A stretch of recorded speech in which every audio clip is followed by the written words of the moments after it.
अपनी ज़ौजा की अहमियत समझनी हो ना, कभी एक दिन हम सब असल बात होकर हमें लगता है मैं बाहर जाता हूँ, इतना कमाता हूँ, इतनी मेहनत करता हूँ। यकीनन आप काम करते हैं, मगर वो जो घर में कर रही है ना, वो हम नहीं कर सकते। कभी करके देख लें। एक दिन छुट्टी वाले दिन कहे सारे घर के काम मैं करूंगा, बच्चों को मैं संभालूंगा, तो पंजाबी में कहते हैं ना, लग पता जाएगा। बंदा कहेगा बारी ठीक था भाई, है जिसका काम उसी को साझे।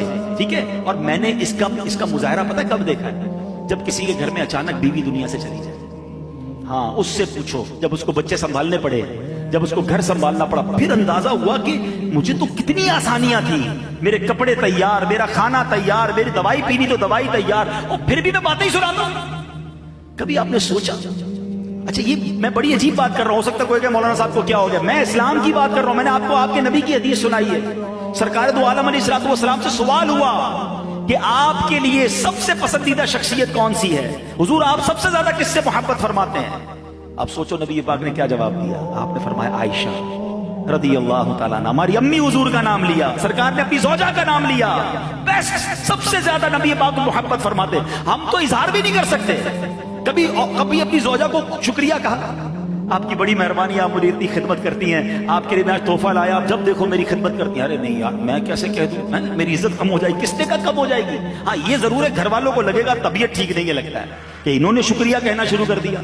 चाय पेश की तो जज़ाकल्लाह, है खाना पेश किया तो जज़ाकल्लाह। 25 साल से तो आज तक नहीं कहा, आज कहना शुरू कर दिया। वो बेचारी पूछेगी तबीयत तो ठीक है, लेकिन आप कहना नहीं, बयान सुन के आया तब रोज जज़ाकल्लाह कहूंगा।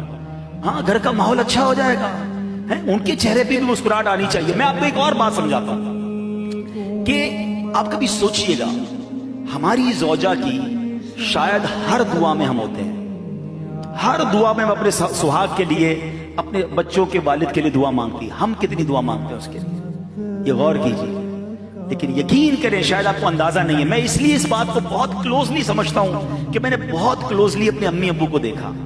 मेरी वालदा दुनिया से चली गई, अब्बू दुनिया में थे। मैंने जब अब्बू की तन्हाई देखी ना, और उनकी कैफियत देखी। हम समझते जवानी में मियाँ बीवी जरूरी है, ये रिश्ता मरते दम तक जरूरी है, बुढ़ापे में ज्यादा जरूरी है।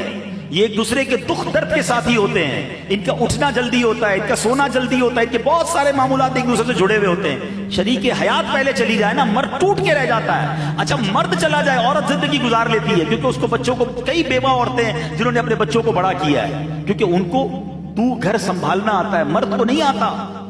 तो मेरे प्यारे इस्लामी भाइयों, कदर कीजिए, ये अल्लाह की नेमत है, और इस कदर का इजहार भी कीजिए, उनके लिए दुआएं कीजिए, उनका शुक्रिया अदा कीजिए।